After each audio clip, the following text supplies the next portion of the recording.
সুপ্রিয় দর্শক সকলকে স্বাগতম জানাচ্ছি আবার একবার ত্রিপুরা এক্সাম ট্রেকারের jobs update official Facebook page এবং ইউটিউব চ্যানেল। আজকে স্পেশাল এক্সিকিউটিভের দুইটি নিউজ রয়েছে, দুইটি নিউজ আমরা আপনাদেরকে দেবো, তো অবশ্যই ভিডিও সব দেখবেন। তার আগে আপনাদেরকে একটা জিনিস বলে দিই, আমরা ত্রিপুরা হাইকোর্ট পরীক্ষার জন্য পিয়ন, জুনিয়র অ্যাসিস্ট্যান্ট অ্যাডমিনিস্ট্রেটিভ এবং সিনিয়র কম্পিউটার অ্যাসিস্ট্যান্টের যে আমরা 30% ছাড় দিয়েছিলাম, 30% ছাড়ে আপনারা যারা আমাদের কাছ থেকে নোট নিতে পারবেন, আজকেই 12 আগস্ট পর্যন্ত আমরা অফার দিয়েছিলাম, আজকেই লাস্ট ডেট।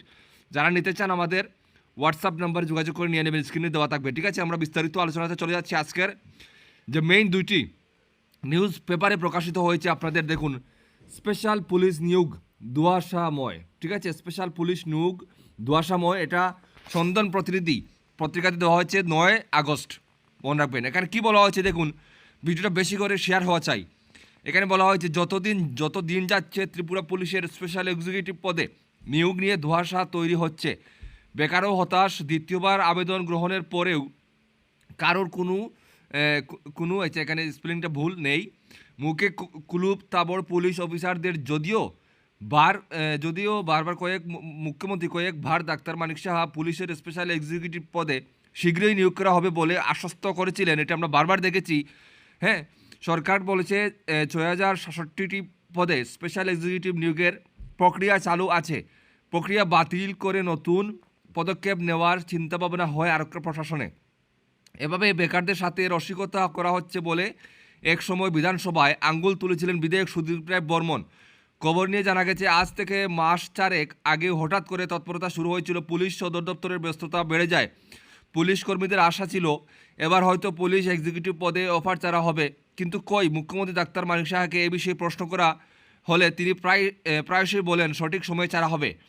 কিন্তু খবর নিয়ে জানা গেছে, পুলিশ এক্সিকিউটিভ পদে অফার ছাড়ার আগেই অনেক বিজেপি নেতা ও মণ্ডল স্তরের কিছু নেতা দুর্নীতিতে জড়িয়ে পড়েছে। পাশাপাশি কিছু পুলিশ আধিকারিকও চাকরি পাইয়ে দেওয়ার আশ্বাস দিয়ে বেকার চাকরি প্রার্থীদের কাছ থেকে মোটা টাকা নিয়ে রেখেছেন। চিন্তা করতে পারছেন কি চলছে আমাদের ত্রিপুরাতে? গোটা রাজ্য থেকে 6000-এর উপর নিয়োগ করার কথা, তালিকাও তৈরি করা হয়েছিল, কিন্তু ভাগ্যবানদের ভিড় দেখে পুলিশ অফিসারদের আক্কেল গুড়ুম হওয়ার জোগাড়। পশ্চিম জেলাতেই 6500-এর মতো ভাগ্যবান তালিকায় স্থান পেয়েছেন। মুখ্যমন্ত্রী ডাক্তার মানিক সাহা প্রতিনিয়ত স্বচ্ছতার সাথে রাজ্য সরকার চাকরি দিচ্ছে বলে বড়াই করেন, কিন্তু পুলিশ এক্সিকিউটিভ পদে নিয়োগের আগেই অস্বচ্ছতায় ছায়া। বেশ কিছু মণ্ডল নেতা ইতিমধ্যেই বেকার চাকরি প্রার্থীদের কাছ থেকে পুলিশ এক্সিকিউটিভ পদে নিয়োগের জন্য টাকা নিয়ে রেখেছেন বলে খবর। দুর্নীতির গন্ধ পেতেই গোটা প্রক্রিয়াটি এখন হিমঘরে পাঠিয়ে দেওয়া হচ্ছে বলে বিশ্বস্ত সূত্রে খবর জানা গেছে। এর আগে গত বিধানসভার অধিবেশনে প্রশ্নোত্তর পর্বে বিধায়ক অশোক চন্দ্র মিত্র সেই প্রশ্নটি তুলেন। স্বরাষ্ট্র দপ্তরের ভারপ্রাপ্ত মন্ত্রী জানিয়েছিলেন, রাজ্য পুলিশের স্পেশাল এক্সিকিউটিভ পদগুলো নিয়োগ প্রক্রিয়ার কাজ চলছে, যা সম্পন্ন হলে স্পেশাল এক্সিকিউটিভ পদগুলোর লিখিত এবং অন্যান্য পরীক্ষার ফল প্রকাশ করা হবে। একাংশ বেকার চাকরি প্রার্থীদের অভিযোগ হলো, পুলিশের স্পেশাল এক্সিকিউটিভ পদে চাকরি পাইয়ে দেওয়ার লোভ দেখে কিছু রাষ্ট্রবাদী নেতা এবং এমনকি পুলিশের কিছু আধিকারিক নিজেদের কামাই বাণিজ্য জম্পেশ করতে মাঠে নেমেছিলেন। যত দিন যাচ্ছে ততই চড়ছে টাকার অঙ্ক। রাজ্য সরকার স্বচ্ছতার সাথে চাকরি প্রদান করা হচ্ছে বলে বিভিন্ন সময়ে ডেকুর তুলেছেন, কিন্তু পুলিশের স্পেশাল এক্সিকিউটিভ পদে নিয়োগ হলে স্বচ্ছতা থাকবে কিনা সেটাই প্রশ্ন। মণ্ডল ভিত্তিক স্পেশাল এক্সিকিউটিভ বাছাই করতে মোটা টাকা প্রার্থীদের কাছ থেকে চাওয়া হচ্ছে বলে খবর। চিন্তা করতে পারছেন এখানে কি বলা হয়েছে, যেটা আমরা আগে পূর্বেই অনুমান করেছিলাম যে মণ্ডল হোক বা এইসব হোক, যারা এইরকম দেখা যাচ্ছে পেপারেও এখন এরকম দিয়েছে। তো স্পেশাল এক্সিকিউটিভ নিয়ে কিন্তু কোনো নিশ্চয়তা নেই যে মানুষ যোগ্যতা অনুযায়ী চাকরি পাবে, কোনো নিশ্চয়তা নেই, কারণ যেভাবে দেখা যাচ্ছে, এটা মাথায় রাখবেন। আর আরেকটা নিউজ আমরা দেখেছি যেটা দুরন্ত টিভিতে দেওয়া হয়েছে। এখানে কি বলা হয়েছে দেখুন, এখানে ভাতা সংক্রান্ত কিছু তথ্য দেওয়া হয়েছে। তারপরে বলা হয়েছে বলা হয়েছে যে সাথে পুরো ভোটের আগে স্পেশাল এক্সিকিউটিভ পদে নিয়োগের সম্ভাবনার কথা জানিয়েছেন সংশ্লিষ্ট দপ্তর।